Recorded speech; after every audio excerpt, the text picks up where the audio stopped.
أنت الحبيب خير الأنام، أنت نور وسلام، علمتنا صبرا جميل، أنت صادق أمين، أخلاقه نبع الهدى وصفاته قدوة لنا. أنت الحبيب خير الأنام، أنت يا محمدا، تسقينا من يديك عند حوض الكوثر، للأمة خليت سنتك الجوهر، صلى عليك الله. Regular webinar persembahan dari Meaningful Ways. Bismillahirrahmanirrahim. Allahumma inna nas'aluka ilman nafi'an wa na'udzubika min ilmi la yanfa'. Rabbi zidni ilma warzuqni fahma. Amin ya rabbal alamin. Untuk itu kepada Dokter Yanti dipersilahkan, Dok. Terima kasih Kang Reza. Nah, karena ada pepatah, tak kenal maka ta'aruf ya. Setuju? Kita kenalan dulu. Apalagi ini kali pertama saya ada di komunitas Meaningful Ways. Saya betul-betul bersyukur dikasih kesempatan untuk berkenalan dan juga sharing apa yang saya ketahui, yang saya dalami dari semenjak 2013. Saya berkeliling Indonesia untuk menyampaikan ilmu herbal ini. Makanya pas saya tadi baca di kolom chat ya, ada dari Sulawesi Selatan, ada dari Sumatera Selatan, ada dari Jawa Tengah, bahkan Cilegon. Cilegon itu tempat tinggal saya. Mbak Yesi mungkin kenal sama saya yang tadi nulis di kolom chat ya. Kemudian juga ada dari Kairo, Masya Allah. Wah, saya betul-betul merasa tiba-tiba banyak saudara. Ada yang mengenal saya di sini? Boleh kolom chat ya, saya hello lagi biar komunikasi tidak terputus. Tuh kan banyak dari Cilegon. Kita bisa meet up ya kalau dari Cilegon. Mudah-mudahan bisa apa namanya disajikan juga nih sebentar ya. Apakah suaranya terdengar? Mohon feedback. Passion saya terhadap bahan alam membawa saya untuk mendalami ilmu herbal medik. Gimana? Suaranya ada? Videonya? Aman, Dok. Oke, saya teruskan ya. Saya Dr. Yanti Maharani, memperoleh gelar dokter di Fakultas Kedokteran Universitas Islam Indonesia, Yogyakarta. Pendidikan saya di Fakultas Kedokteran tidak hanya memberi saya pengetahuan medis, tetapi juga life skill yang berharga. Saya mempunyai keyakinan tentang pengobatan holistik, yaitu dengan penggunaan herbal sebagai terapi komplementer dalam perawatan medis. Sebagai langkah menuju pemahaman yang lebih dalam tentang herbal, saya melanjutkan pendidikan di program Magister Herbal Medik Fakultas Farmasi Universitas Indonesia pada tahun 2014. Sebagai seorang dokter yang memiliki keahlian di bidang herbal medik, saya sering memberikan pelatihan herbal untuk pembinaan pemberdayaan masyarakat hingga ke daerah-daerah terpencil di Indonesia. Saya berkomitmen menyampaikan informasi mengenai penggunaan herbal untuk kesehatan keluarga dan pemanfaatan herbal dalam mengembangkan usaha keluarga serta UMKM. Saya yakin dengan menggunakan herbal yang tepat, kita dapat membantu setiap individu untuk mencapai kesehatan yang lebih baik. Keyakinan ini mendorong saya untuk terus berbagi pengetahuan dan pengalaman. Saya dipercaya sebagai Herbal Medical Advisor oleh beberapa perusahaan produk herbal, dan di sana saya memberikan pendampingan dan edukasi. Ini adalah tanggung jawab sekaligus kesempatan yang berharga karena saya dapat berperan dalam mengedukasi lebih banyak orang tentang manfaat penggunaan herbal medik. Saya aktif sebagai konten kreator, membuat berbagai konten edukasi seputar kesehatan dan ilmu herbal medik. Melalui media sosial dan platform online, saya berusaha untuk memberikan pengetahuan yang mudah diakses kepada banyak orang. Hal yang paling berkesan untuk saya adalah ketika apa yang saya bagikan bermanfaat bagi orang banyak. Beberapa stasiun TV mengundang saya untuk bicara tentang kesehatan dan penggunaan herbal. Saya, Dr. Yanti Maharani, dengan latar belakang kedokteran dan pengetahuan herbal medik akan terus memberikan support, edukasi, dan inspirasi kepada Anda semua. Mari bersama-sama menjelajahi kekayaan alam Nusantara melalui pemanfaatan herbal untuk mencapai kesehatan yang optimal dan kehidupan yang lebih baik. Oke,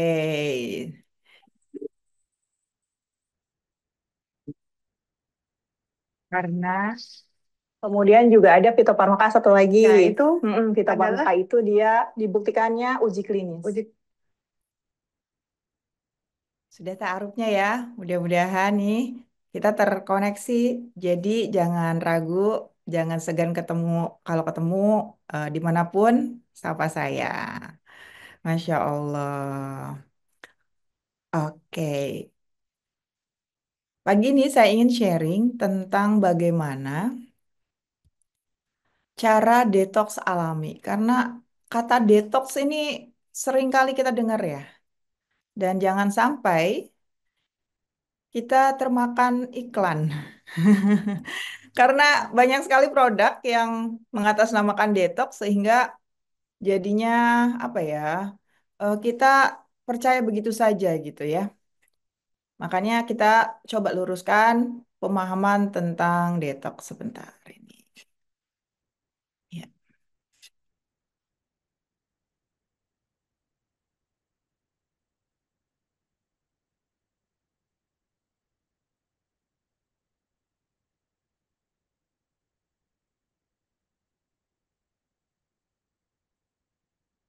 Apakah sudah nampak di layar presentasi saya? Sudah dok, aman. Ya. Mungkin Bapak Ibu, ini ada Bapak-bapak atau Ibu-ibu semua ya? Sorry, Kang Reza. Ada bapak-bapak, ada Betul kakek-kakek ya, juga ada. Bapak, karena banyak kan ibu-ibu biasanya kalau pagi-pagi kan sambil nyiapin kopi ya kan. Jadi bapak-bapak ibu-ibu dong ya sama Akang Teteh. Ya, biasanya tanya, dok memang herbal ini ada ilmu formalnya ya? Ada, sebetulnya tersedia formal sama informal Kang Reza ya. Dan ibu-ibu semuanya. Jadi saya sendiri belajar ilmu herbal ini awalnya bingung. Awalnya 2013 itu datang ke daerah-daerah sebagai fasilitator pemberdayaan masyarakat. Kemudian ya namanya daerah ya jauh dari pusat pelayanan kesehatan. Jadi mereka mau nggak mau harus memaksimalkan apa yang ada. Salah satunya tuh tanaman liar. Ada dari rumput-rumputan, ada dari bumbu dapur. Nah, kemudian secara tidak sengaja saya mengenalkan, Bu, ini ada khasiatnya loh, Bu. Gitu, contoh meniran ya.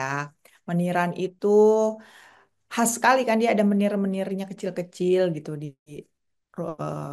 sekitar batang dan daun. Saya bilang, ini bisa loh untuk meningkatkan daya tahan tubuh gitu kan. Nah, masyarakat pada antusias tuh. Waktu itu saya menyampaikan materi tentang tanaman obat keluarga di perkampungan Dayak Barito Utara, Kalimantan Tengah. Ada yang dari Kalimantan? Hmm. Tahun 2015 saya ke sana naik perahu kelotok. Terus mereka antusias gitu dan memanfaatkan apa yang ada di sana jadinya kan. Pulang dari sana saya bertekad kayaknya saya harus mendalami ini. Saya sendiri dokter, tapi kan saya tidak dibekali kompetensi untuk menyampaikan ilmu herbal. Jadi ya kesehatan secara umum saja gitu. Akhirnya saya mencari, dikasih petunjuk sama Allah dengan segala macam jalan gitu ya, Masya Allah. Itu memang kayaknya udah Allah kasih gitu kan jalannya tuh. Kamu belajar di sini gitu. Saya ngambil herbal medik. Memang jadi lintas ilmu. Saya harus ngambil ilmu farmasi di UI. Ternyata ada di UI loh herbal medik itu. Herbal tuh ada dua program pendidikan ya. Yang pertama herbal medik, yang kedua herbal estetik. Saya lebih tertarik herbal medik. Kemudian saya ambil herbal medik di tahun 2014. Baru lulus tahun 2019. Dan Masya Allah dari ilmu yang saya pelajari itu, Alhamdulillah gitu ya. Bisa banyak memberikan jalan kehidupan buat banyak orang. Ada yang jadi penyehat tradisional, aduh saya merinding nih. Ada yang membantu saudara-saudaranya dengan ilmu yang pernah saya bagikan gitu. Karena sejatinya saya tuh bukan bukan gimana ya, bukan saya menjadi dokter herbal terus orang biar bisa berobat herbal dengan saya. Justru saya tuh pengen mengajari orang biar dia bisa mengobati dirinya sendiri dan mengobati orang-orang terdekatnya, keluarga, saudara, tetangga seperti itu. Makanya ada cara informal untuk mendapatkan ilmu herbal. Kalau tadi kan saya cara formal ya, saya belajar perkuliahan gitu. Nah, ada cara informal tuh ibu-ibu. Jadi kita bisa diberikan pelatihan, kemudian diberikan sertifikasi oleh Badan Nasional Sertifikasi Kompetensi Indonesia, profesi di Indonesia gitu. Dan bisa berlaku di mancanegara sertifikasinya itu. Makanya saya mengajari masyarakat, kemudian memberikan kesempatan melalui program CSR yang membiayainya untuk diberikan sertifikasi kepada masyarakat. Mungkin di sini ada warga-warga binaan saya di seluruh Indonesia, di Blora, di Sulawesi Tengah, di Sulawesi Selatan, yang sudah mendapatkan sertifikasi sebagai penyehat tradisional. Nah, jadi pengetahuan herbal itu ternyata bisa di-deliver, bisa diakses oleh semuanya. Nggak hanya tenaga kesehatan seperti saya dokter ya, tetapi masyarakat awam sekalipun. Saya akan jelaskan dulu seperti ini karena banyak yang tanya gitu loh. Sekarang ini apalagi ya, herbal ini menjadi ilmu yang sangat diminati. Setelah pasca COVID kemarin lah. Padahal dulu orang mah mana percaya sih minum rebusan daun gitu bisa buat obat, mana percaya, betul nggak? Ya kan? Bahkan saya aja dibilang dokter dukun sama teman saya, sesama dokter gitu ya. Ngapain lo ngambil ilmu herbal gitu kan? Ya nggak tahu, saya ikutin kata hati aja, saya bilang gitu. Terus tiba-tiba pas saya lulus dan menyampaikan edukasi herbal ini melalui stasiun TV, melalui media sosial, teman saya nanya, kok kamu bisa sih tahu kalau misalkan ilmu herbal ini banyak diminati oleh masyarakat gitu ya? Ya gimana ya, dulu saya nggak tahu gitu kan, dulu saya nggak tahu kalau herbal ini akan menjadi ilmu yang baru, yang justru lama tapi baru ya, karena lama sebenarnya ini warisan nenek moyang ya, tapi baru tuh dalam artian booming gitu, viral biasalah di Indonesia kan kalau ada hal-hal yang baru itu sangat diminati, hype gitu, dan orang-orang berbondong-bondong mempelajari dan melakukannya. Makanya mungkin bunda-bundi di sini ya atau akang teteh di sini em, seringkali gitu ya pengen tahu tentang herbal, baca-baca buku, kemudian mengikuti kajian-kajiannya. Mangga silahkan gitu ya, bekali diri dengan pengetahuan. Karena kalau salah-salah ya bukan sehat yang didapat, tapi bisa jadi penyakit yang dialami. Oke? Kali ini saya akan masuk ke pembahasan bagaimana sih cara detoks alami menyembuhkan diri lewat herbal dan sunnah. Apa sih detoksifikasi itu? Ya, kadang-kadang kita sedang detox gitu. Oh, ini karena detox nih gejalanya gitu. Apa sih? Jadi sebenarnya Bapak Ibu, yang namanya detox itu sunatullahnya memang terjadi di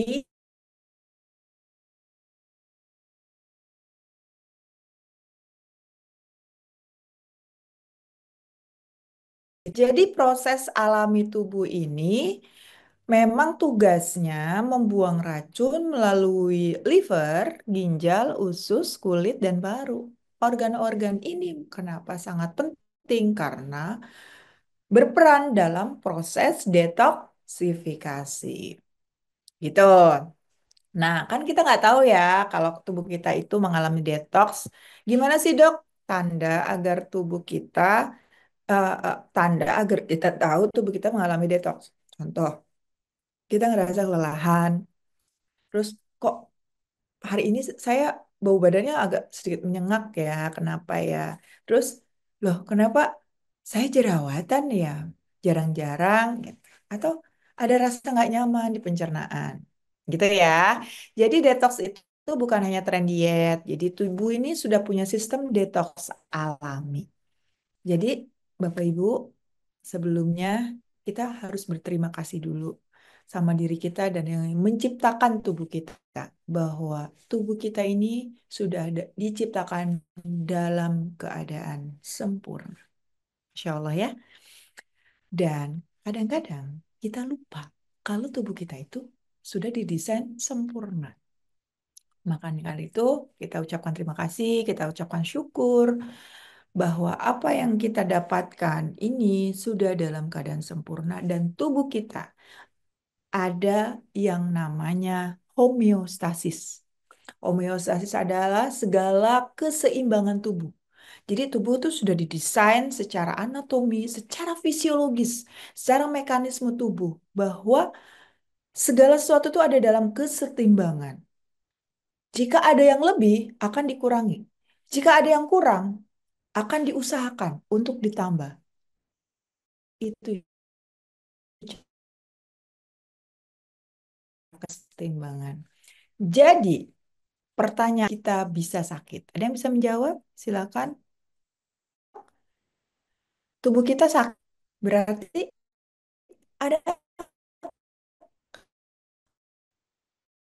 ada masalahnya di mana gitu. Ada yang bisa menjawab? Masalahnya di mana?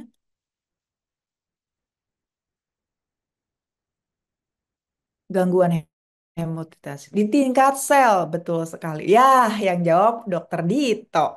Dokter Dito mah peneliti tingkat sel, Masya Allah ya. Kapan-kapan saya perkenalkan ya dokter. Yang pengen tahu percakapan saya dengan Dokter Dito, saya selalu apa namanya dokumentasikan di Instagram Live, Bapak Ibu ya. Di Instagram Live dengan Dokter Dito untuk membahas penemuan-penemuan terkini di seputar herbal dan kedokteran. Sinyalnya low ya. Sebentar saya pastikan dulu wirelessnya ya. Baik, Dok. Iya, qadarullah ya beberapa kesempatan tadi ada beberapa putus-putus teman-teman. Mudah-mudahan kita sambil doa terus ya teman-teman semua, sahabat Minipulis ini keren banget pemateri kita pagi hari ini, Masya Allah ya. Allah tuh sebaik itu nih sama teman-teman Meaningful Ways dihadirkan guru-guru gitu ya yang luar biasa pemateri-pematerinya. Mudah-mudahan Allahnya ridho membersamai kita untuk mendapatkan ilmu yang bermanfaat pagi hari ini, dilancarkan segala sinyalnya. Bismillah, Bismillah. Silakan dok. Oke, aman ya. Mohon dimaafkan kalau sinyal-sinyalnya low nih. Ada dalam ruangan yang lumayan kedap. Sekarang aman ya? Insya Allah aman ya. Baik. Tapi sampai sini bisa dipahami, teman-teman. Kalau bisa, boleh ketik angka 1. Aman ya. Yes. Bagaimana? Pertanyaan selanjutnya. Bagaimana detox dalam Islam dan Sunnah? Masya Allah, ini kajian yang sangat mendalam ya. Sampai nih sebelum jam ingin tanya boleh ditulis aja di kolom chat biar nanti saya bisa baca. Yang pertama, yang perlu um, kita konsumsi tentunya apapun yang dilakukan harus masuk ke dalam prinsip halalan lan thayyiban. Ya, apapun itu, baik itu metode, baik itu cara, yang penting halal dan thayyib.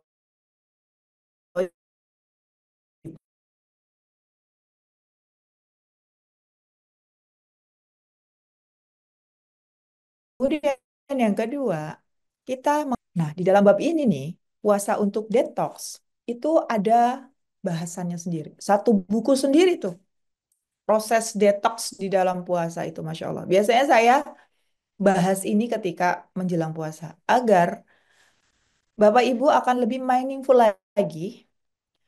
lagi dalam menjalankan puasa. Karena sudah paham. Jadi nggak ada keluhan-keluhan gitu loh. Loh kok saya kok begini ya saat puasa? Loh kenapa begini ya? Tapi nggak masalah. Sekarang pun kan banyak yang mengikuti sunnah puasa sunnah Kamis, Senin Kamis dan juga puasa sunnah Daud mungkin ya. Insya Allah nanti bisa menjadi bekal pengetahuan untuk menjalankannya. Sunnah detox apa aja teman-teman? Yang pertama bangun pagi, makan sedikit, tidur cukup, gerak aktif. Itu kurang lebih ya, kurang lebih yang kita bisa lakukan untuk melakukan membantu tubuh kita detox lebih sempurna, mengembalikan tubuh kita dalam keadaan homeostasis, titik keseimbangan. Sesederhana itu sih konsepnya sebenarnya. Jadi kalau ada apa-apa sama tubuh kita, Kan kita tahu ya, kalau tubuh kita itu sudah didesain sama Allah sempurna secara anatomi, secara fisiologis. Kita dilahirkan saat bayi, gitu kan, dicek, diperiksa, oh bayi ibu dalam keadaan sehat-sehat, sempurna, tidak kurang suatu apapun pada saat itu. Kemudian seiring dengan waktu, seiring dengan proses aging, penuaan, tubuh mengalami degenerasi, ya, mengalami kemunduran, dan ada perubahan. Nah, perubahan itu diantaranya disebabkan karena ketidakseimbangan tubuh kita. Jadi, dengan detox ini kita bantu tubuh kita untuk mencapai titik keseimbangan. That's the point sebenarnya. Tugas saya selesai. Sampai sekian sebenarnya ya kan intinya. Tapi untuk Bapak Ibu saya akan jelaskan, bantu untuk mendetailkannya. Oke dok, biar nggak cuman teori, praktek. Apa aja yang harus kita lakukan? Nah, ini saya akan membacakan dulu nih dari WHO Fak, WHO Fact, fakta dari WHO maksudnya. Fakta dari WHO, ternyata aktivitas fisik ya yang teratur memberikan manfaat kesehatan fisik dan mental yang signifikan ya. Pada orang dewasa, aktivitas fisik ini ternyata berkontribusi terhadap nih pencegahan pengolahan penyakit tidak menular. Seperti apa aja dok penyakit tidak menular itu? Kardiovaskuler, kanker, diabetes, pokoknya penyakit-penyakit yang menakutkan saat ini. Kenapa penyakit tidak menular lebih menakutkan dibandingkan penyakit menular? Karena pada penyakit menular kita bisa langsung ketemu obatnya. Penyakit menular itu disebabkan karena apa sih? Bakteri, virus, jamur. Berarti kita perlu apa? Antibakteri, anti jamur, ya kan? Semudah itu. Tergantung kekuatan dari masing-masing zatnya itu. Tergantung kekuatan dari virus yang menyerang. Seperti kemarin COVID ya, ganas banget gitu kan. Tapi kan ketemu, oh antivirus, anti kanker, sorry, anti jamur gitu. Antibakteri, begitu kan? Nah sekarang kalau tidak menular, kardiovaskuler. Diabetes, penyebabnya itu multifaktor, nggak bisa satu. Bahkan ada yang disebabkan juga bawaan. Bawaan itu misalkan herediter dari keluarga gitu ya. Mau kita mau apa? Ya kan? Jadi ternyata aktivitas ini sangat berkontribusi Bapak Ibu. Bahkan pada anak-anak dan remaja, aktivitas fisik meningkatkan kesehatan tulang, mendorong pertumbuhan dan perkembangan otot yang sehat, serta meningkatkan perkembangan motorik dan kognitif. 31% orang dewasa dan 80% remaja tidak memenuhi tingkat aktivitas fisik yang direkomendasikan. Lalu pertanyaannya, berapa sih dosis rekomendasi dari WHO untuk aktivitas fisik setiap hari? Ada yang bisa bantu jawab pertanyaannya? Nah, sudah saya kasih jawabannya. Jadi menurut WHO, durasi olahraga yang disarankan untuk orang dewasa adalah minimal 150 hingga 300 menit per minggu dengan intensitas sedang atau 75 hingga 150 menit dengan intensitas tinggi. Jadi cukup 30 sampai 60 menit per hari dan 15 sampai 30 menit per hari apabila Bapak Ibu olahraganya lumayan olahraga yang berat ya, intensitas tinggi gitu. Misalkan running atau renang atau nge-gym gitu ya. Kalau misalkan hanya jalan kaki ya boleh 30 sampai 60 menit per hari.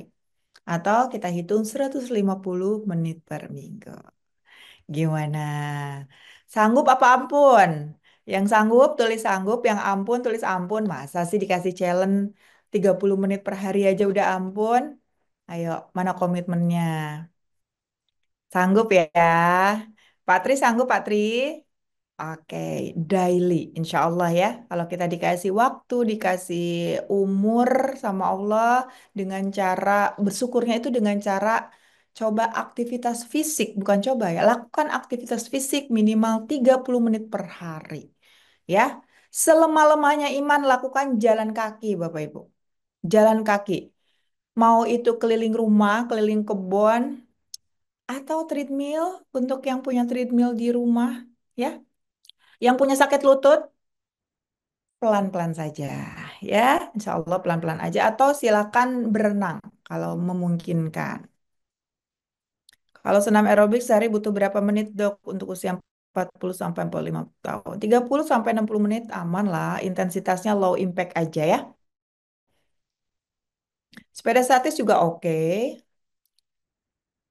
Oke, sip-sip. Kemudian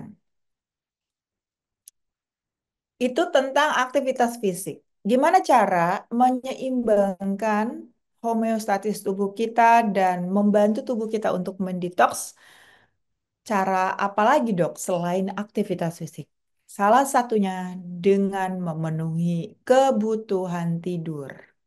Ternyata menurut Kementerian Kesehatan Indonesia, kebutuhan tidur ini disesuaikan dengan usia Bapak Ibu. Hati-hati ya.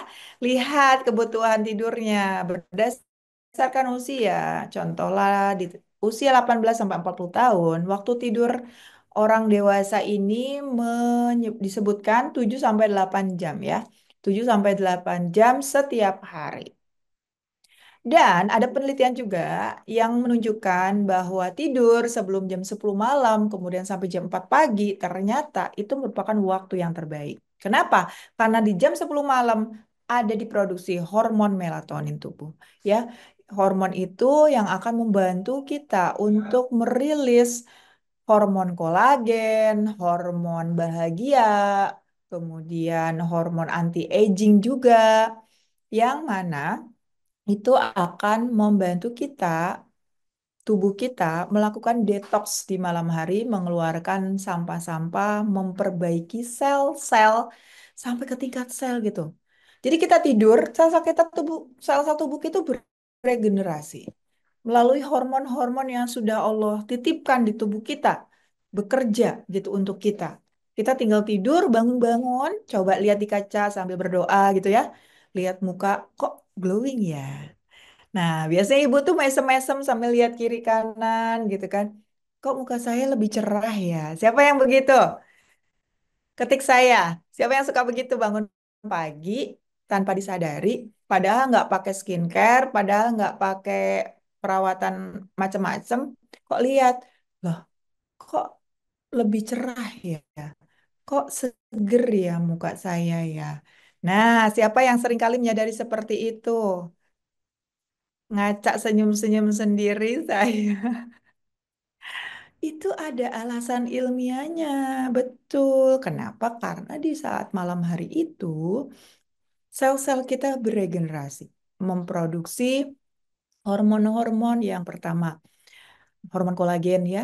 Hormon kolagen itu membuat elastisitas kulit kita ya menjadi lebih lentur, kemudian mencerahkan wajah. Makanya sekarang tuh ada banyak pilihan lah ya, suplemen, treatment untuk meningkatkan hormon kolagen. Padahal tubuh kita juga memproduksi hormon kolagen. Ini saya kasih bocorannya di awal nggak apa-apa. Untuk bisa merangsang hormon kolagen ini, Bapak Ibu bisa mengkonsumsi kunyit dulu sebelum tidur. Ya, boleh direbus, boleh diseduh, boleh pakai ekstraknya. Itu salah satu upaya untuk bisa menstimulasi hormon kolagen agar lebih diproduksi secara optimal. Itu rahasianya. Oke? Nah, nanti lanjut lagi di herbal di belakang setelah saya menjelaskan cara-cara yang bisa mengoptimalkan detox. Jadi, tidur sebelum jam 10 dan bangun sampai jam 4 lah ya atau jam setengah 4 gitu. Itu sudah cukup agar golden time kita untuk recovery yang mana kita itu kan seharian ya sudah bekerja, kemudian beraktivitas segala macam dan saatnya tubuh merecovery, menyeimbangkan kembali. Pernah ngerasa nggak kalau misalkan kita habis capek gitu ya, kecapean sampai kecapean, tidur kurang, merasa kayak kok nggak seimbang ya, tubuhku kok nggak seimbang ya, hidupku kok nggak seimbang ya. Sering nggak ngerasa kayak gitu? Ya, karena tadi kita mengabaikan fitrahnya tubuh kita adalah dalam keadaan apa? Homeostasis, dalam keadaan keseimbangan. Jadi ketika ada yang nggak balance, pasti tubuh kita tuh ngasih sinyal, ngasih alarm. Misalkan alarmnya adalah yang paling gampang aja deh, jerawatan. Yang paling gampang alarmnya itu marah-marah pagi-pagi, rasanya kok emosian gitu ya. Yang paling gampang alarmnya itu migrain. Nah, ketika ada gejala, sebenarnya itu ada alarm tubuh kita, teman-teman. Ya, alarm tubuh di mana kita tuh dikasih tahu, weh, ada yang nggak seimbang nih dalam tubuh kamu. Ayo coba seimbangkan. Salah satu obatnya, sebelum kita ngobrolin herbal, sebelum kita ngobrolin obatnya apa, kembalikan dulu sesuai dengan fitrah tubuh kita. Istirahat. Jadi istirahat merupakan obat yang luar biasa. Ya, gimana kalau tidur jam 10 malam, kemudian bangun jam 2. Sekarang kita hitung, jam 10 ke jam 12, 2. Ya, cuma 4 jam dong. Sedangkan yang direkomendasikan tadi berapa jam?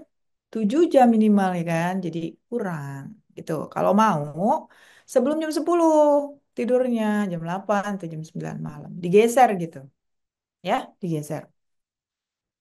Cuman agak susah ya ketika misalnya teman-teman yang ada di belahan bumi mana gitu ya. Misalkan di Malaysia aja, kita kan cuman terpaut berapa jam, 1 jam doang di Malaysia. Tapi mataharinya di sana itu lebih lambat dibandingkan Indonesia. Maghrib itu setengah 8 di sana, teman-teman. Jadi, kalau kita di sini di Indonesia, jam 9 udah ngantuk. Jam 11 di sana baru ngantuk, teman-teman. Lumayan jet lag kan? Jam 11 tuh baru mau pergi tidur, kadang jam 12 jadinya. Waduh, itu berarti jam biologis kita itu banyak perubahan. Kemudian balik lagi ke Indonesia akan mengalami adaptasi. Itu wajar, ya, itu wajar.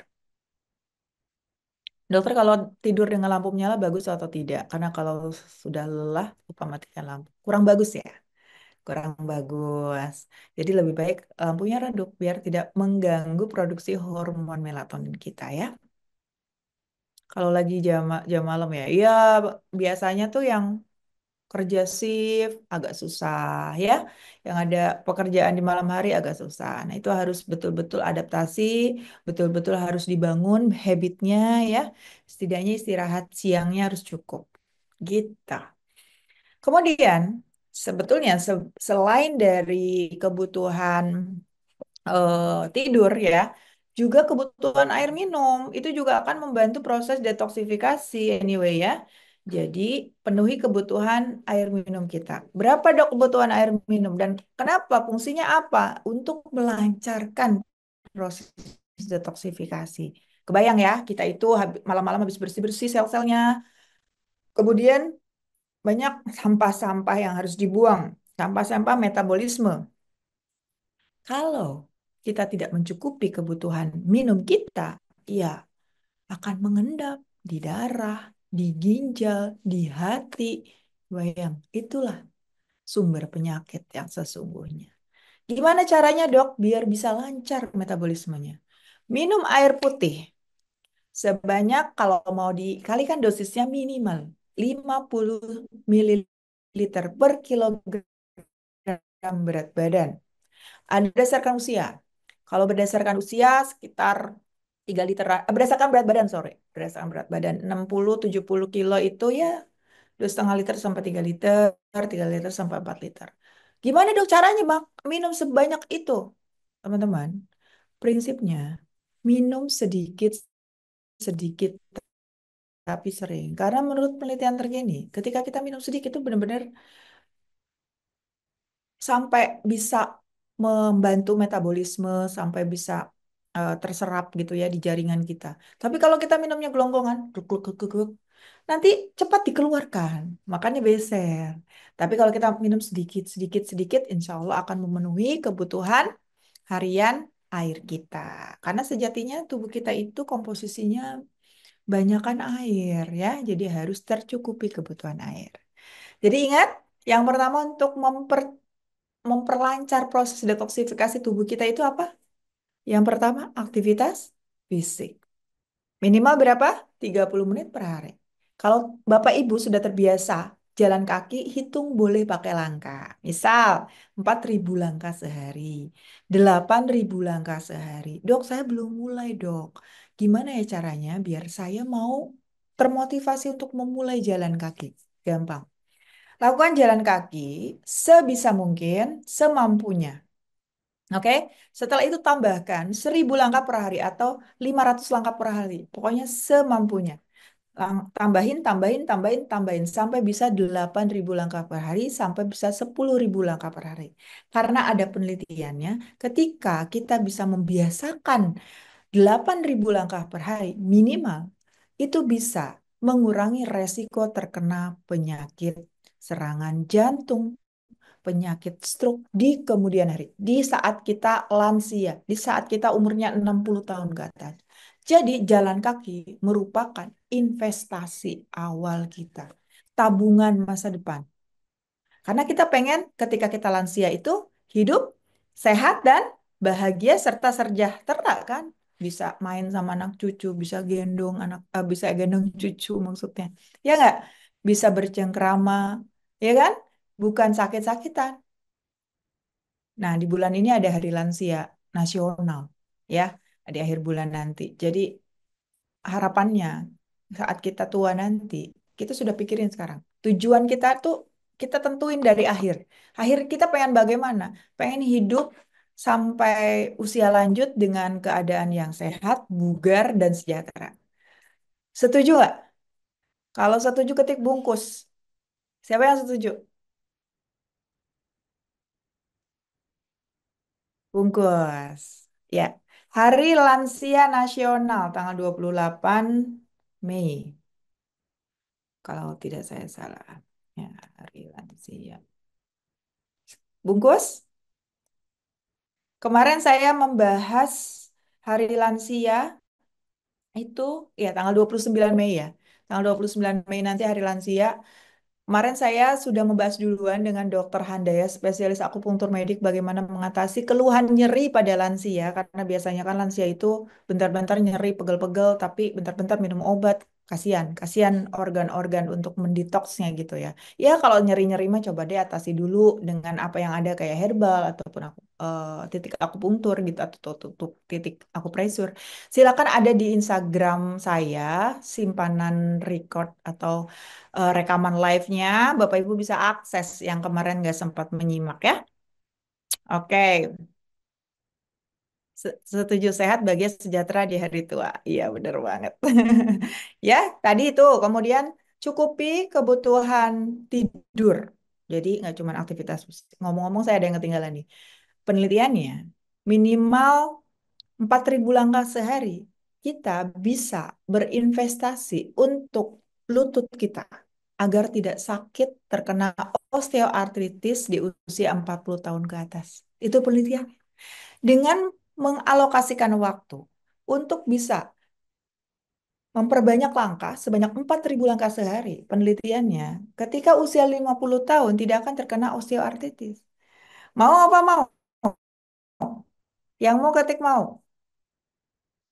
Udah dikasih clue-cluenya loh, Mak. Itu loh maksudnya penelitian tuh harus kita amalkan gitu, nggak cuman kita baca doang. Setuju nggak? Iya kan? Sekarang kita rutin nih di usia 30 tahun, 40 tahun rutin jalan kaki 4.000 langkah. Buat apa? Kalau ditanya tetangga, Bu, kemana ngapain? Jalan kaki gitu kan. Ih nggak ada kerjaan banget sih.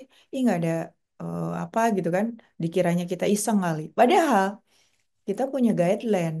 Dengan mengusahakan 4.000 langkah sehari, ternyata penelitian membuktikan bisa terhindar dari penyakit lutut, osteoartritis di usia 40 tahun, 50 tahun. Penelitian membuktikan dengan memperbanyak langkah 8.000 sehari bisa mengurangi resiko penyakit jantung. Bukan kata saya, tapi kata jurnal penelitian. Ya, oleh karena itu Bapak Ibu saya tuh sering membuat video-video edukasi untuk menyampaikan hasil-hasil penelitian disampaikan kepada masyarakat dengan bahasa yang bisa dipahami tentunya, bukan bahasa jurnal.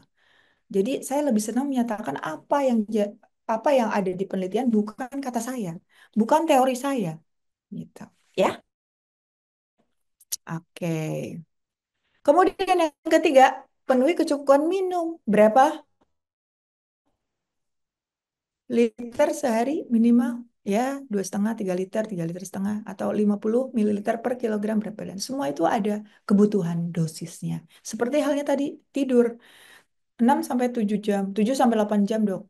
Kalau 12 jam, 14 jam sehari tidur, berarti overdosis. Oh, itu berarti seperti usia 1 sampai 18 bulan dong. Bukan usia dewasa ya. Jadi, semuanya itu ada ukurannya. Nah, begitupun ketika kita belajar untuk mengolah herbal, mengkonsumsi herbal, kita juga ada takarannya. Tidak berlebihan. Tidak semata-mata herbal itu alami, herbal itu aman. Harus diketahui ilmunya. Itu yang paling penting. Oleh karena itu saya tuh woro-woro gitu ya melalui konten-konten di Instagram, di TikTok. Ilmu-ilmu herbal ini harus diketahui oleh masyarakat. Bagian apa yang digunakan, kemudian apa zat aktif yang diperlukan, lalu bagaimana cara mengolahnya, bagaimana takarannya itu harus minimal standar yang bisa, yang harus malah yang harus diketahui oleh Bapak Ibu. Ya, herbal untuk hati dan ginjal apa, Dok? Di antaranya untuk hati nih, yang banyak penelitiannya sudah uji klinis.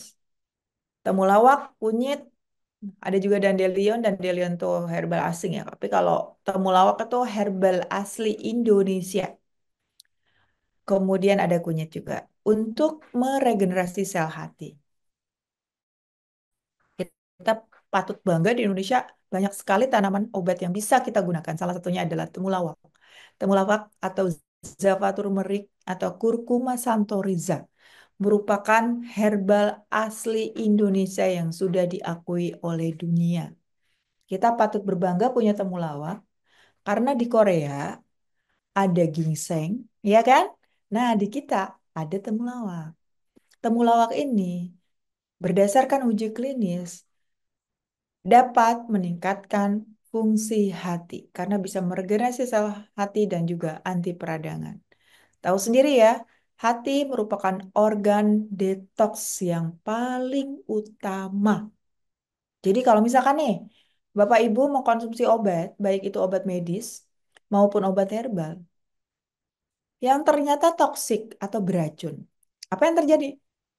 Sebelum tubuh Bapak Ibu sakit secara keseluruhan, organ hatinya dulu yang mengalami keracunan. Ya, jadi penting banget kita untuk menjaga organ hati kita. Dengan cara bisa mengkonsumsi temulawak, bisa mengkonsumsi kunyit. Ya, sampai sini. Gangguan hati itu macam-macam ya. Ada penyakit liver, hepatitis karena infeksi virus. Bisa juga fatty liver karena banyaknya perlemakan di hati. Akibat apa? Akibat dari visceral fat. Kadar lemak yang berlebihan di dalam tubuh sampai bisa melapisi organ-organ. Di antaranya organ hati. Kita sebut fatty liver. Bisa dilihat di USG.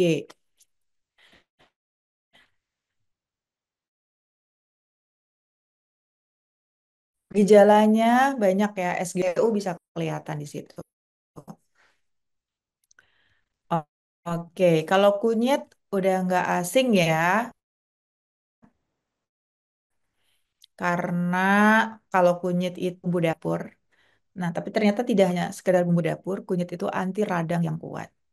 Selain penyakit yang tadi saya sebutkan, penyakit hati yang lainnya adalah sirosis. Ya, sirosis itu bentuk kronis dari gangguan hati. Yang tadi keracunan hati ya, akibat misal yang paling sering itu karena obat-obatan dan juga karena alkohol. Bapak Ibu yang sering minum anti nyeri, masa mudanya hati-hati. Lama-lama organ hati tidak kuat sehingga akan teracuni gitu ya. Dan lama-lama akan gagal hatinya untuk melakukan tugasnya. Disebut gagal hati atau gagal fungsi hati ya. Bisa juga sirosis. Nanti mengerucut hatinya. Tidak berfungsi gitu. Cara minumnya gimana, Dok? Ada caranya ya. Ada ramuannya. Nanti saya kasih tahu cara mengakses resep-resep yang sudah saya tuliskan. Kemudian untuk ginjal, ginjal juga organ detoks yang utama untuk membuang sisa-sisa metabolisme tubuh kita. Sisa metabolisme diantaranya apa? Urea. Iya, jangan salah loh, tubuh kita mengeluarkan urea. Urea bisa dikeluarkan lewat air kencing, makanya air kencing kita baunya begitu ya. Kemudian keringat, gitu. Nggak ada lah keringat yang baunya wangi gitu kan. Nah, itu ada kandungan ureanya. Asam urat. Asam urat juga harusnya dikeluarin itu untuk proses metabolisme pengolahan-pengolahan lemak, protein, dan sebagainya. Jadi, ginjal ini luar biasa fungsinya ya. Kemudian, apa sih dok yang bisa membantu detoksifikasi pada ginjal? Kumis kucing, meniran, seledri. Kenapa? Karena sifatnya diuresis, membantu memproduksi air kemih, perkemihan, dan melancarkan membuang air kecil, BAK-nya lancar. Jangan heran kalau habis minum kumis kucing, habis minum seledri, habis minum meniran, pipisnya banter. Ser gitu. Karena sifatnya diuretik. Ya, dan juga meregerasi sel-sel di ginjal lah gitu intinya. Selain itu juga bisa pegagan atau antanan atau kita sebutnya centella asiatica. Semuanya ada dosisnya ya, jangan berlebihan. Informasi lainnya dari kumis kucing ini bisa membantu juga untuk memecah batu ginjal bersamaan dengan tempuyung, meniran, daun sendok. Saya biasanya gunakan itu untuk membantu memecah batu ginjal.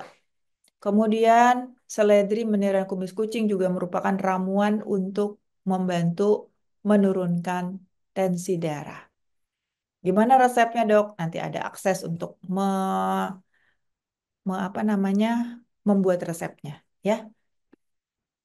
Herbal untuk pencernaan dan eh, melancarkan peredaran darah. Ada apa ini? Ja, jahe, sereh, daun pepaya, ya. Kemudian apa ini? Sirih, sirih, madu, dan jinten hitam atau habatus sauda. Habatus sauda, jahe itu ada di dalam Al-Quran ya. Kemudian ini, saya ada informasi.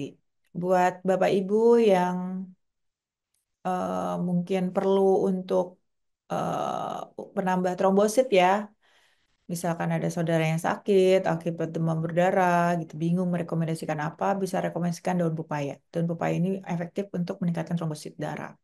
Tersedia juga ada ekstraknya, boleh juga ditumbuk, diperas, diambil airnya boleh, tapi pahit ya. Terus kemudian daun jambu biji. Penelitiannya sudah uji klinis. Saya kasih tahu dulu, pengujian itu ada 3 tahap. Pengujian secara empiris, dari turun-temurun gitu ya, sudah ada riwayatnya lah nenek moyang kita menggunakan itu namanya jamu. Kemudian obat herbal terstandar, pengujiannya baru pada level hewan, hewan coba. Kemudian yang ketiga, penelitian uji klinis. Penelitian sudah pada level manusia, pada manusia sehat, pada manusia yang agak-agak sudah mulai sakit, dan pada manusia yang sakit.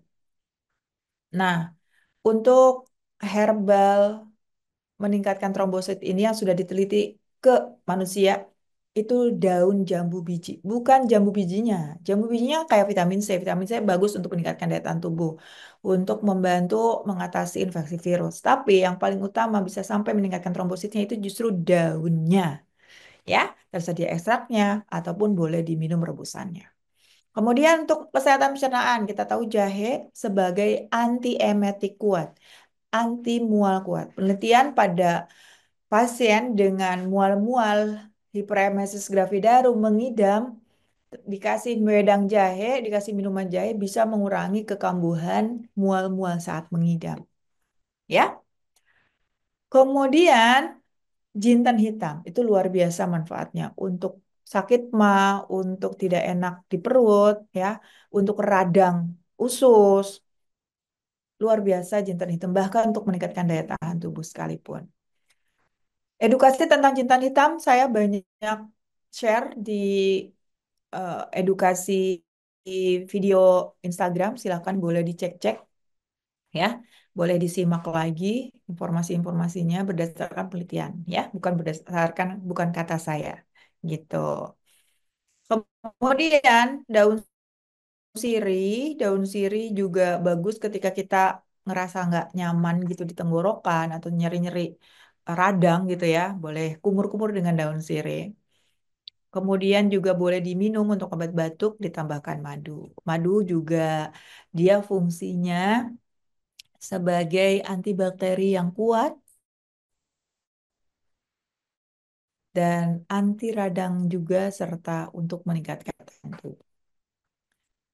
Oke, ini sebentar saya ada informasi menarik juga. Hati-hati dengan interaksi obat. Jahe, kemudian bawang putih, itu memiliki efek pengencer darah alami. Jadi, saya wanti-wanti ke Bapak Ibu yang sedang mengkonsumsi obat pengencer darah, ya, dari dokter, pengencer darah, obat medis.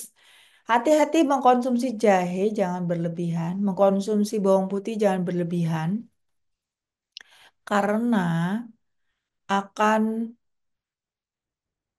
membuat darah kita tambah encer. Jadi sinergis mengencerkan darah. Apa yang terjadi? Resikonya perdarahan. Nah ini salah satu bukti nyata sudah diteliti kepada manusia bahkan kepada anak-anak.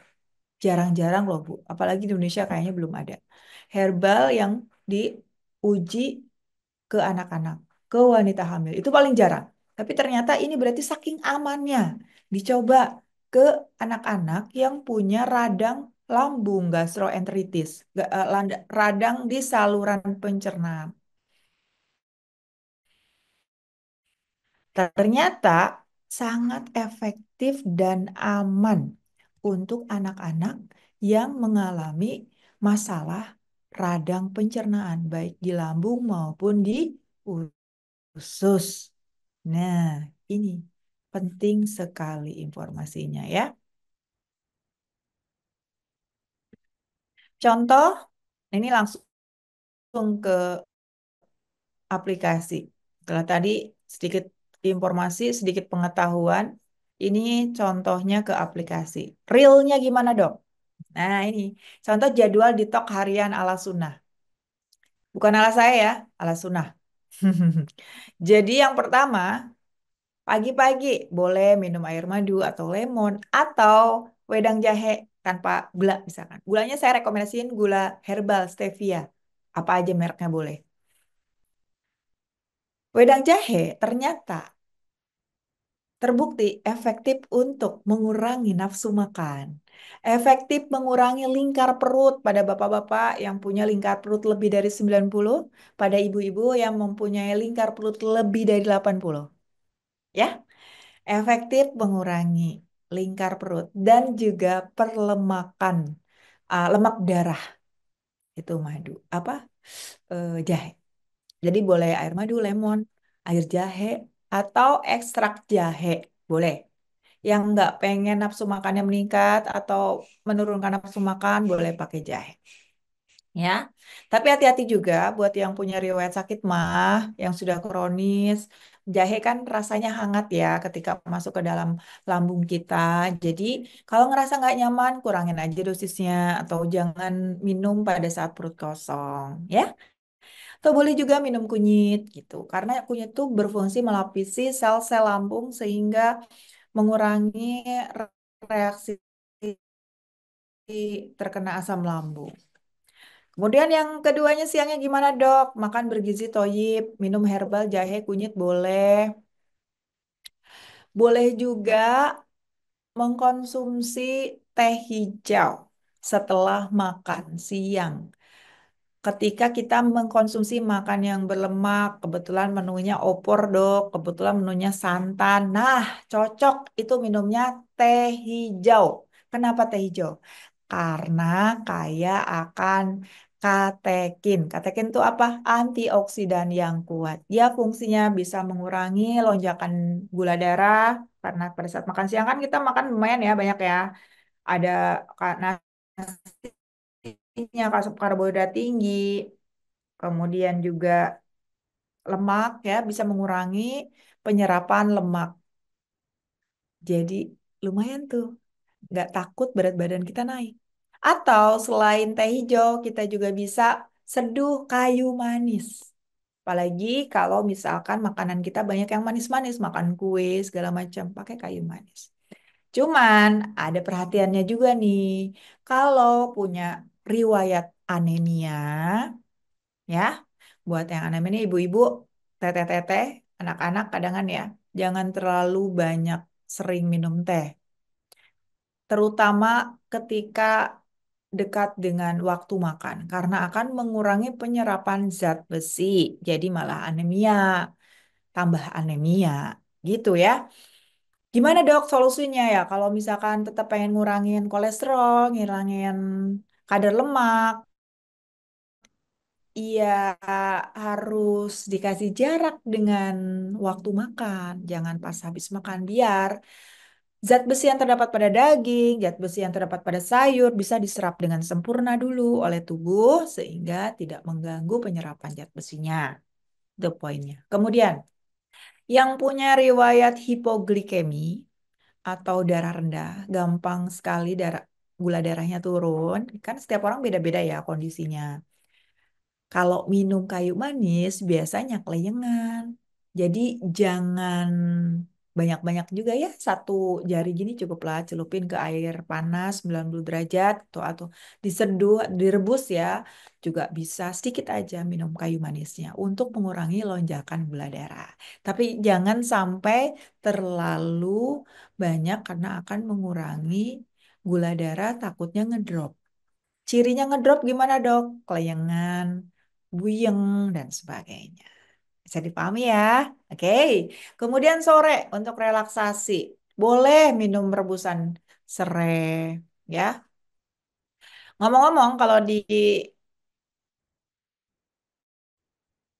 istilah herbal ya, infuse itu adalah metode untuk mengekstraksi zat aktif yang terdapat pada tanaman. Jadi, kenapa sih herbal ini bermanfaat? Karena ada zat aktifnya.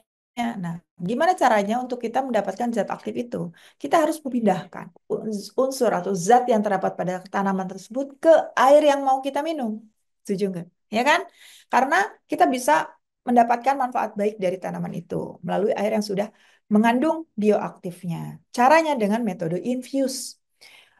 Infuse metode yang saya sebutkan itu bukan seperti infuse water kebanyakan orang. Jadi hanya mencelupkan ke dalam air lalu diminum airnya. Bukan seperti itu. Tetapi metode yang direkomendasikan oleh Kementerian Kesehatan adalah memanaskan air sampai sekitar 90 derajat. Tandanya mau mendidih ada gelembung gelembung air, lalu masukkan tanamannya ke situ, tunggu 15 menit dengan api kecil. Setelah itu matikan api, saring diminum airnya setelah hangat. Seperti itu cara metode infusa. Ya, kalau infus water yang kebanyakan orang ya mungkin itu rendaman aja lah ya. Seduhan juga bukan karena kalau seduhan juga ada ketentuannya airnya 90 derajat. Jadi gimana dok cara mengkonsumsi serai kalau kita mau mencoba minum serai? Serai itu bagus banget untuk relaksasi otot ya. Bagus banget untuk merelaksasi pikiran. Kenapa saya taruh di sore? Karena kalau pagi minum serai, yang ada pengennya leye-leye. Setuju? Kalau pagi kita kan harus bersemangat. Yang paling cocok itu teh hijau. Karena dia punya kafein. Atau kopi hitam, dia juga ada kafeinnya. Ingat, ada penelitian, minum kopi hitam 3 sampai 5 cangkir sehari bisa mengurangi resiko penyakit jantung. Itu resep obat awet muda. Tapi kopi hitam yang sehat tanpa madu, tanpa creamer, tanpa susu. Ya. Oke, kemudian malam.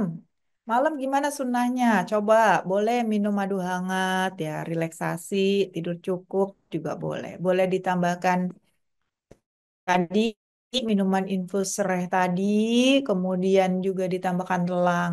Kenapa saya tidak naruh teh? Karena teh ada kafeinnya, ya. Meskipun orang mengiranya kan bukan kopi, Dok. Jangan salah. Kafein di dalam teh juga tinggi, ya. Jadi Bapak Ibu kalau malam-malam biar bisa istirahat dengan cepat ya, jam 9 udah bisa tidur, cari herbal-herbal yang sifatnya relaksasi seperti serai, telang, bisa juga chamomile ya, bunga chamomile coba tanamlah di depan rumah kalau cocok tanahnya ya. Biasanya sih dari dataran tinggi, tapi banyak kok yang tersedia tehnya, teh-teh chamomile gitu. Bukan teh sebutnya ya, namanya tisen chamomile. Kita seduh dan enak banget, bisa tidur dengan mudah gitu ya. Ya, kurang lebih seperti itu contoh jadwal detok harian sesuai itu. Nah, biasanya kita istilah mitos dan fakta nih di detox nih ada ya. Detox, puasa ekstrim atau jus detox. Nah, ini nih kadang-kadang tuh yang kayak gini-gini biasanya banyak banget gitu yang percaya gitu kan. Jadi bukan seperti itu ya. Kemudian semua herbal selalu aman. Tidak. Meskipun saya dokter herbal gitu ya, saya harus tegas mengatakan tidak semua herbal selalu aman. Ketahui ilmunya, ketahui cara pembuatannya, ketahui bioaktifnya, insya Allah aman. Tubuh bisa detoks alami, itu fakta ya, tapi perlu dukungan gaya hidup. Makanya tadi saya sampaikan apa rekomendasi gaya hidup yang harus dilakukan. Dan lakukan gaya hidup itu konsisten, by day by. Kalau misalkan Bapak Ibu tidak terbiasa jalan kaki, tapi ingin menjadikan suatu kebiasaan, lakukan selama 90 hari. Maka itu akan menjadi kebiasaan. Sama seperti Ustadz menyampaikan bahwa kalau mau membiasakan diri untuk sholat tahajud gitu ya, lakukan selama 1 bulan, 3 bulan gitu kan. Insya Allah itu akan menjadi kebiasaan. Karena menurut penelitian,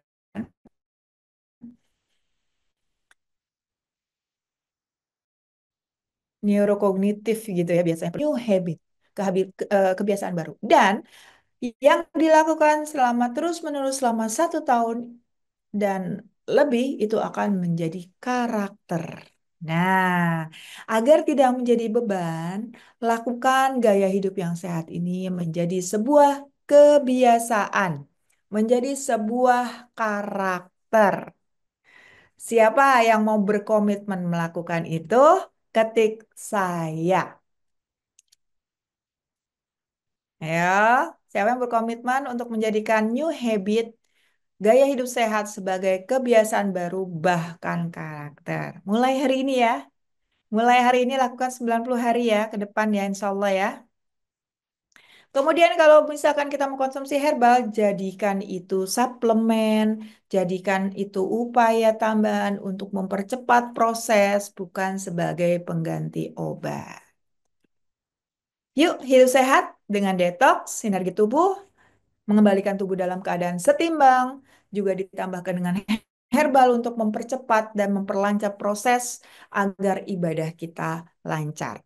Sebelum ke 90 hari, coba 3 hal ini lakukan selama 3 hari ke depan. Minum air madu pagi hari, hindari makanan yang diproses secara complicated ya, ultra proses, dan jalan kaki setelah subuh. Ya, dan teman-teman, Bapak Ibu, untuk yang ingin belajar herbal dari dasar, tahu cara-caranya, tahu apa saja yang harus diperhatikan, do and done-nya, saya sudah menuliskan e-book-nya, ya. Nanti ada di link mungkin ya, di chat bisa di-share. Itu saya tuliskan berdasarkan referensi, berdasarkan guideline-nya, jadi bukan kata saya, bukan kata siapa-siapa. Saya selalu mengacu kepada rekomendasi Kementerian Kesehatan, rekomendasi WHO, sehingga Bapak Ibu bisa melakukan eh, gaya hidup sehat, kemudian menggunakan herbal sebagai upaya terapi, upaya pencegahan dengan tepat, ya. Bukan latah, tapi harus sesuai dengan ilmu. Bahkan mudah-mudahan ada sunnahnya. Ya, terima kasih. Mungkin itu sharing saya dan saya bisa diakses juga edukasi kesehatannya melalui Instagram. Ya, nanti boleh di-share juga link Instagram saya, bisa di-follow, bisa terkoneksi, ada broadcast channelnya dan juga ada grup edukasi herbal bersama saya. Insya Allah ada seminggu sekali minimal ada Q&A yang mana Bapak Ibu bisa bertanya, kemudian nanti saya insya Allah menjawab. Terima Bapak Ibu, Akang Teteh semua. Salam, saya Dr. Yanti Herbal. Assalamualaikum warahmatullahi wabarakatuh. Boleh lanjut ya kalau ada pertanyaan. Baik. Waalaikumsalam warahmatullahi wabarakatuh. Masya Allah. Syukran jazakillah khair. Dokter, ini keren banget materi kita pagi hari ini. Bagi Bapak Ibu yang mau bertanya, boleh saya kasih kesempatan satu atau dua pertanyaan deh. Nanti kita lihat pertanyaan dan jawabannya. Mangga aktifkan fitur resennya ya seperti biasa. Dulu-duluan. Dan bagi yang mendapatkan manfaatnya pagi hari ini, jangan lupa untuk terus support kami di Meaningful Ways ya. Dan nanti kami juga akan ada survei nih di di channel WhatsApp-nya Meaningful Ways. Nah, boleh tadi link yang ada di setiap kolom chat, yuk kita ikutin dulu, termasuk channelnya Dokter Yanti juga gitu ya. Silahkan bagi yang mau support di Meaningful Ways juga boleh, mangga. Pokoknya bagi yang belum tergabung dengan grup Meaningful Ways, ada channel WhatsApp-nya, ada juga grup WhatsApp-nya. Silahkan bergabung dulu agar mendapatkan info-info update berikutnya. Wah, ini Bu Yesi ini paling cepat resen nih, seperti biasa. Silakan Bu Yesi, kalau bisa singkat, jelas, padat, biar teman-teman yang lain bisa kebagian ya. Bismillah. Siap, Bismillahirrahmanirrahim. Assalamualaikum warahmatullahi wabarakatuh, dokter. Jadi saya lari-larian, lari-larian abis ngojekin suami. Kalau dok, alhamdulillah ketemu di sini jadi orang Cilegon ya. Iya, Ya dok, ketemunya di sini. Ya. amin amin. Nuhun Kang Reza. Iya, singkat aja dok. Saya punya orang tua, masih ada orang tua yang usianya 80 dan 70. Sebaiknya apa yang harus saya berikan karena ini orang tua bermasalah dengan saluran saluran pencernaan dan persendian. Ya orang tua ini sudah bisa dikatakan bungkuk lah ya dok. Tapi beliau ini jenisnya beliau ini dua-duanya aktif dok. Aktif sebetulnya masih aktif yang ya pokoknya itulah masih aktif lah. Nah solusinya apa yang sebaiknya harus saya berikan untuk orang tua yang sudah lansia dan untuk kita yang sudah usia 50 tahun ke atas ya dok, yang sebaiknya dikonsumsi. Terima kasih, itu aja dulu dok. Biar kebagian yang lainnya. Assalamualaikum warahmatullahi wabarakatuh. Waalaikumsalam warahmatullahi wabarakatuh. Boleh dok, langsung dijawab saja.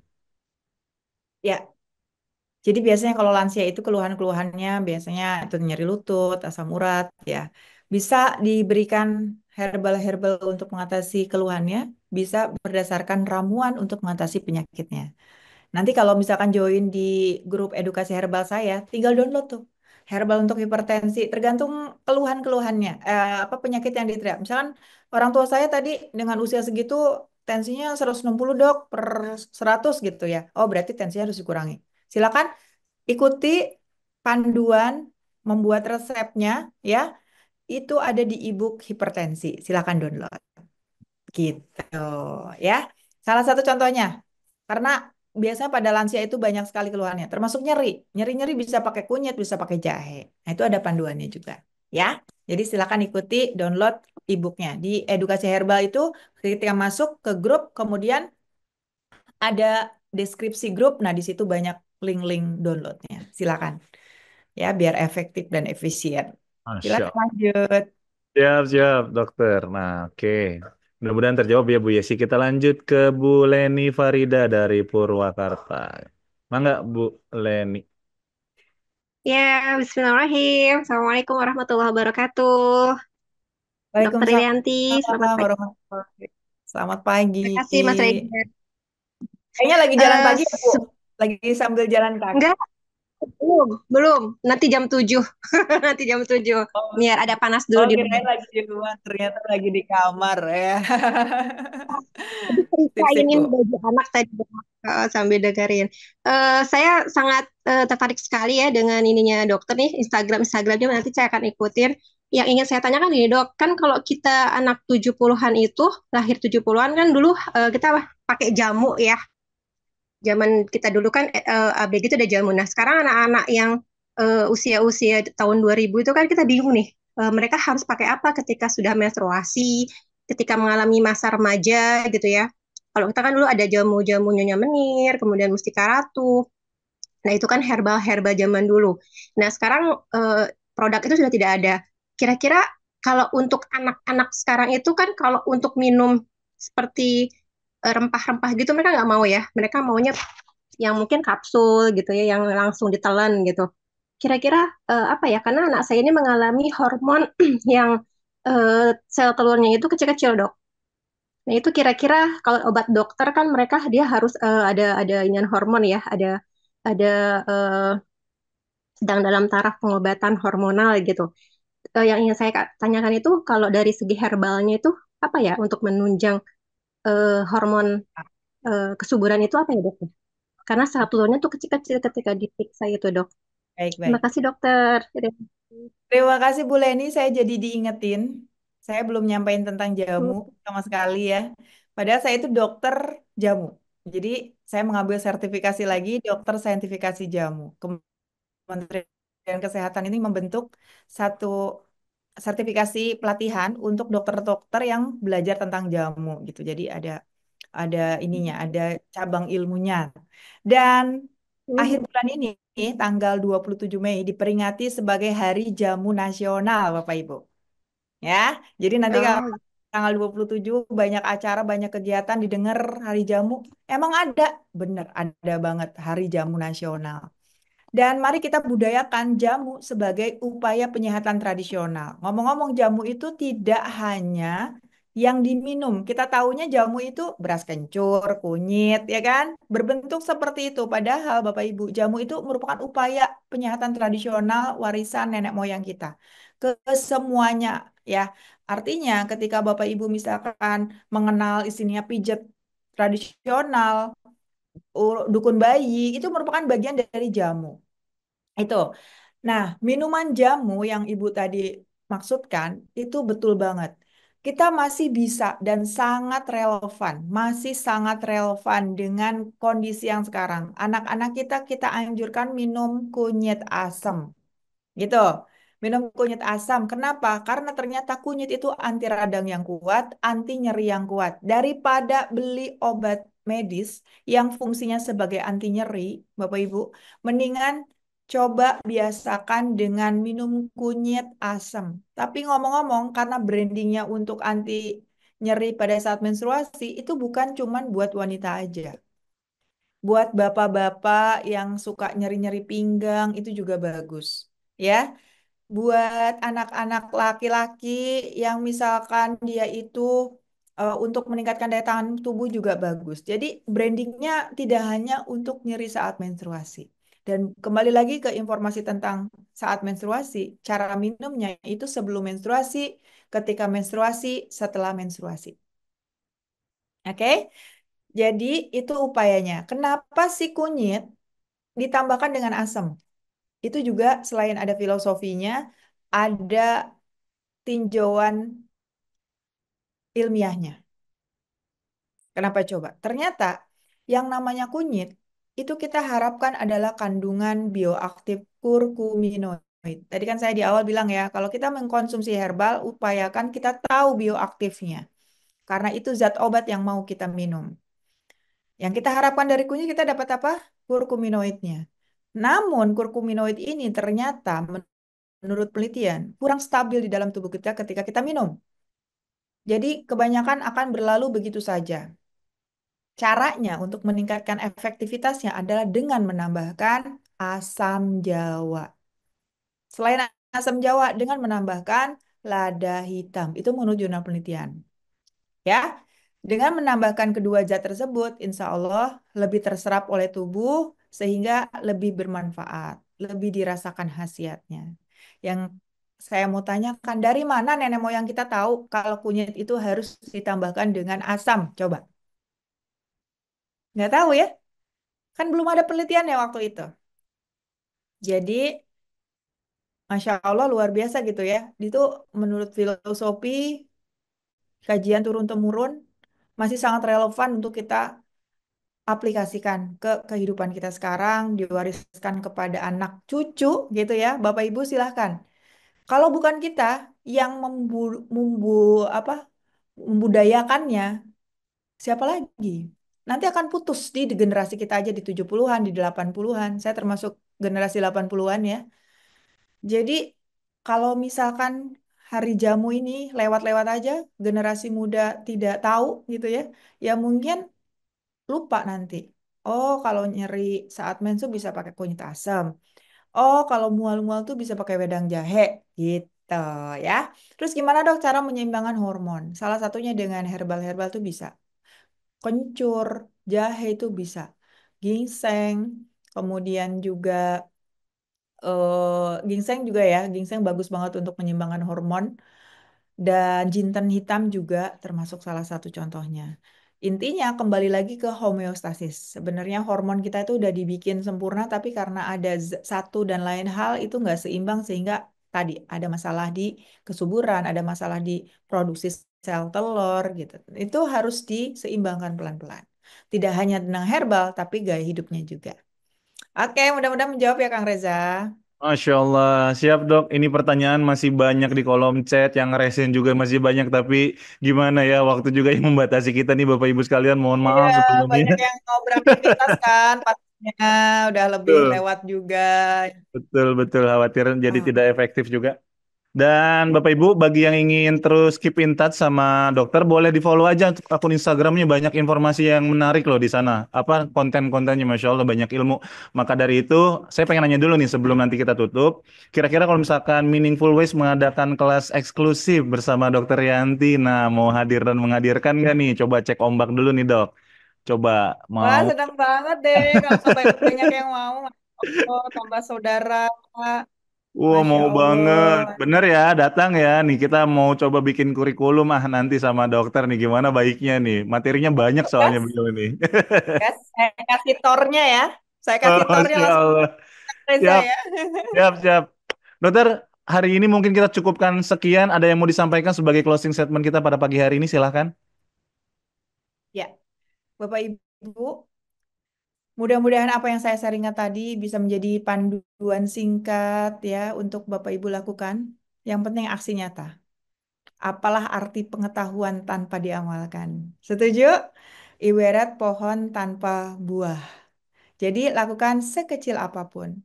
Sharingkan manfaat ini sedikit apapun. Karena saya merasa ilmu saya itu sedikit, tapi yang sedikit ini mudah-mudahan bermanfaat untuk banyak orang. Terima kasih. Saya Dr. Yanti Maharani, senang sekali bisa sharing. Ini bakal jadi impactful buat saya ya. Dengan saya sharing tuh saya lebih impactful gitu ya. Ngerasa ngerasa sangat berdaya gitu. Apalagi kalau Bapak Ibu mengamalkan, mempraktekkan, akan lebih bermanfaat lagi buat saya. Terima kasih. Semuanya terima kasih Kang Reza, terima kasih Meaningful sudah mengundang saya, mengizinkan saya mudah-mudahan bisa terus bersilaturahmi ya. Assalamualaikum warahmatullahi wabarakatuh. Waalaikumsalam warahmatullahi wabarakatuh. Masya Allah. Berkah Bu Dokter. Terima kasih banyak. Teman-teman semua juga di kolom chat ramai banget nih. Bahkan ada yang langsung, saya mau langsung jalan kaki nih dok pagi hari ini. Aduh, itu tuh geter banget ya. Langsung dipraktekkan. Ada yang nanya juga nih, rekamannya ada. Rekamannya silahkan gabung dulu aja ke channel WhatsApp-nya Meaningful Ways ya. Nah, semua rekaman-rekaman webinar kita setiap paginya akan kita update terus di sana Bapak Ibu sekalian. Terima kasih banyak yang sudah hadir pagi hari ini gitu ya. Dan seperti biasa saya dengan segala kerendahan hati minta tolong banget ya, doain kami nih teman-teman di Meaningful Ways, doain kakak-kakak admin, kemudian operator yang nggak terlihat di belakang layar, dan khususnya doain para pemateri kami ya yang istiqomah nih setiap pagi mengisi hari-harinya teman-teman. Pagi hari ini khusus yuk kita sama-sama doakan kepada Dokter Yanti nih. Mudah-mudahan Allah jagain beliau dan keluarga dengan penjagaan terbaiknya. Allah berkahi kehidupannya gitu ya.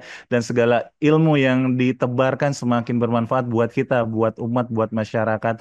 Dokter, saya lagi terima kasih banyak. Dan juga Bapak Ibu, bagi yang merasakan banyak manfaatnya, silahkan disiarkan ya kajian-kajian kita, dibagikan infonya. Dan satu lagi info terakhir sebelum ditutup, ada kelas eksklusif pekan ini ya. Jangan tertinggal nih, tapi khusus muslimah karena akan membahas tentang wanita yang dirindukan surga. Wah, ini akan dibersamai oleh Ustadz Ridho Febri. Nah, ada yang kangen sama beliau. Nah, yuk kita ketemu di akhir pekan ini.